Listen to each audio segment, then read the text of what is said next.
I suppose you could call it the realm of my consciousness. I'm someone who no longer exists in the real world after all. As you well know, extreme sorrow and pain, hope and regret coursing through your veins, and a degree of abyssal power that defies comprehension. Father told me that once I possessed all those elements, I would become the Loom of Fate, but despite his intentions for me, I never truly became the Loom of Fate. I was merely used as a means for its construction.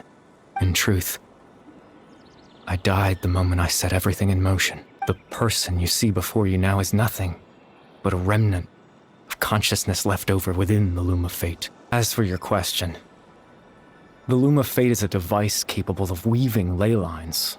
In its primitive form, it can only be used to create and implant memories.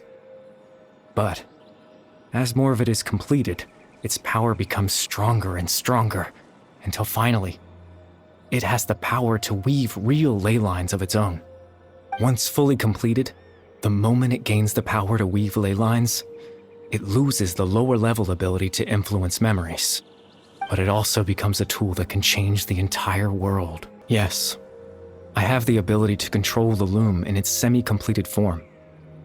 I suppose you can think of it as a form of compensation. Any chance at living was stripped away from me when I was 8 years old. My consciousness left to mature in an illusory world of nothingness. Even the form you see before you was nothing but an invention based on my father's appearance. An imagined version of what I would look like if I had the chance to grow up. Captain Dainsleif? Twilight Sword, you mean? No need to meet up with him. Things should already be settled on his end. Exactly. As someone who could only exist in people's memories, the fact that I'm able to talk to you in my consciousness like this can only mean one thing. The Loom of Fate has already been completed.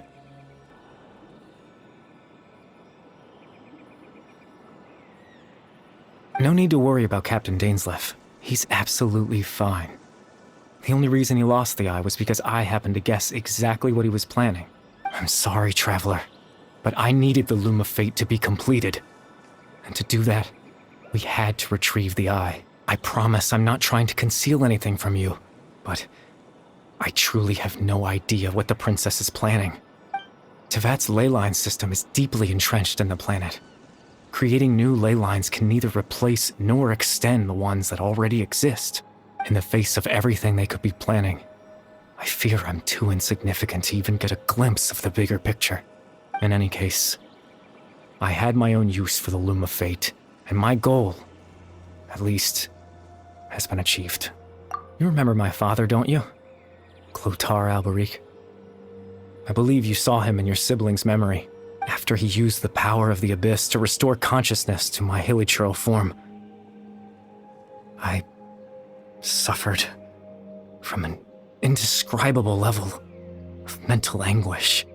To comfort me, my father told me a story, that this was a fairy tale world where I had to take on the form of a little monster.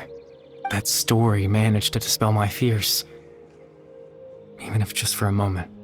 My goal was simple: to use the Loom of Fate in its near-completed form, when its ability to create memories was at its strongest, to implant a specific memory into the minds of the hilichurls.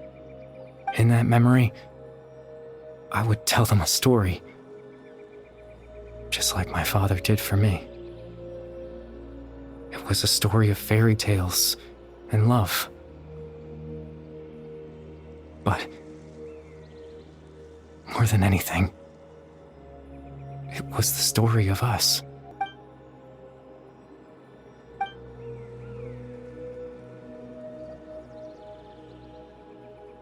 I can't change the world. Not when I lost the very right to exist within it. Implanting those memories, that was the most worthwhile thing I could offer. All that's left of my existence is a wisp of residual consciousness tied to the Loom of Fate. In truth, that trace of my consciousness should have dissipated long ago. My goal was the one thing that allowed me to hold on all this time. But now, the bedtime story is finished. And it's finally time to rest.